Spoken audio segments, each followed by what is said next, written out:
പ്രിയപ്പെട്ടവരെ, എല്ലാവർക്കും ട്രാവൽസ് ചങ്സിന്റെ പുതിയൊരു വീഡിയോയിലേക്ക് സ്വാഗതം. ലോകത്ത് ഒരുപാട് മനോഹരങ്ങളായിട്ടുള്ള നിർമ്മിതികളുണ്ടല്ലോ. അതിൽ അത്ഭുതം ജനിപ്പിക്കുന്ന നിർമ്മിതികളെ നമ്മൾ ലോകാത്ഭുതങ്ങൾ എന്ന് വിളിക്കും. 7 ലോകാത്ഭുതത്തിൽ ഒന്ന് ഇന്ത്യയിലാണ്. നമ്മുടെ എല്ലാം പ്രിയപ്പെട്ട, നമ്മുടെ എല്ലാം അഭിമാനമായിട്ടുള്ള താജ്മഹൽ.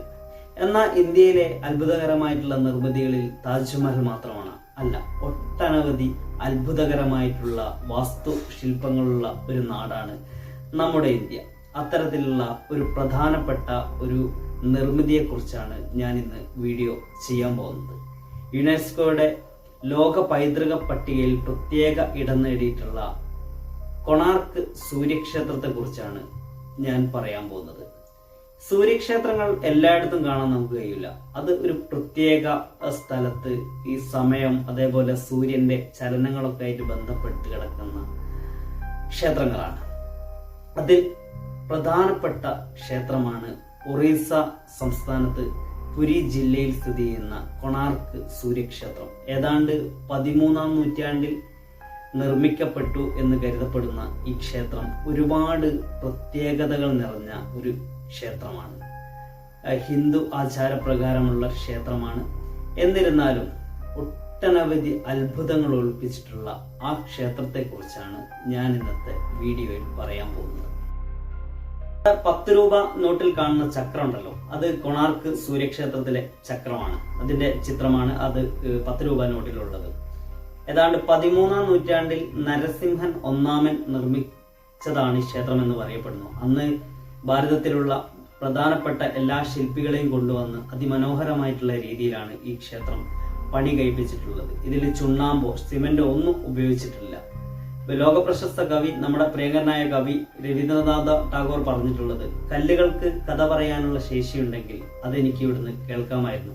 അത്രയ്ക്കും മനോഹരമായിട്ടാണ് കല്ലുകൾ അടുക്കി വെച്ചിട്ട് ഈ ക്ഷേത്രം നിർമ്മിച്ചിട്ടുള്ളത്. 9 കുതിരകൾ 22 ചക്രം ഉള്ള തേരിനെ വലിക്കുന്ന മാതൃകയിലാണ് ഈ ക്ഷേത്രം നിർമ്മിച്ചിട്ടുള്ളത്. ഇതിന്റെ മുൻഭാഗത്തെല്ലാം നമുക്ക് കാണാൻ പറ്റുന്നത് മൃഗങ്ങളെ ഒക്കെ ശില്പങ്ങളാണെങ്കിൽ, ഉള്ളോട്ട് കയറി ചെല്ലുന്നത് മനുഷ്യരൂപത്തിലുള്ള രതിശില്പങ്ങളൊക്കെ നമുക്ക് ഇതിൽ കാണാൻ പറ്റും. യുനെസ്കോയുടെ ലോക പൈതൃക പട്ടികയിൽ പ്രത്യേകം ഇടം നേടിയിട്ടുള്ള ക്ഷേത്രമാണ്. ഒരുപാട് ഏരിയയിൽ, ഒരുപാട് ഏക്കറിലായിട്ട് ഇങ്ങനെ പരന്നു കിടക്കുന്ന ക്ഷേത്രമാണ്. ഇപ്പം ഒരുപാട് ശില്പങ്ങളൊക്കെ കാലപ്പഴക്കത്താൽ കുറച്ച് പ്രയാസങ്ങളൊക്കെ വന്നിട്ടുണ്ട്. കാരണം കടൽ തീരത്താണ്, ബംഗാൾ ഉൾക്കടലിൽ അടിക്കുന്ന ഈ ഉപ്പുകാറ്റിലൊക്കെ ആയിട്ട് ബന്ധപ്പെട്ട് കുറച്ച് ശില്പങ്ങളൊക്കെ, എന്നാലും അതിമനോഹരമായിട്ടുള്ള ഒരു ക്ഷേത്രമായിട്ടാണ്, എല്ലാവരും സന്ദർശനം നടത്തേണ്ട ഒരു പുരാവസ്തുവായിട്ടാണ് എനിക്ക് അവിടെ പോയപ്പോൾ ഈ ക്ഷേത്രത്തെ കാണാൻ സാധിച്ചിട്ടുള്ളത്. 6 വർഷം മുമ്പാണ് ഞാൻ ആ ക്ഷേത്രത്തിൽ പോയിട്ടുള്ളത്.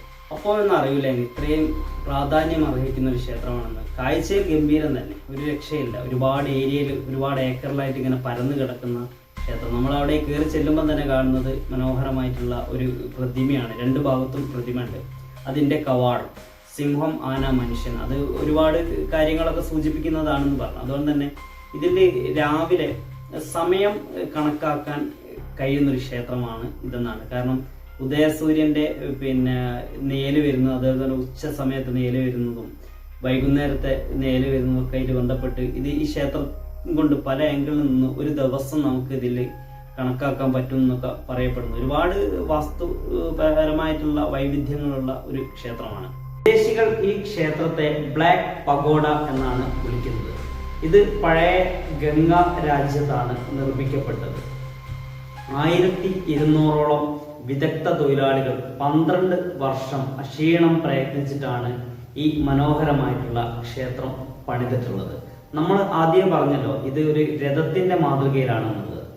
ഈ രഥചക്രങ്ങൾ സൂര്യ ഘടികാരം എന്ന രീതിയിലാണ് അറിയപ്പെടുന്നത്. കൃത്യമായിട്ട് നിഴൽ നോക്കിയിട്ട് സമയം അളന്ന് തിട്ടപ്പെടുത്താൻ പറ്റുന്ന സൂര്യ ഘടികാരങ്ങളാണ്.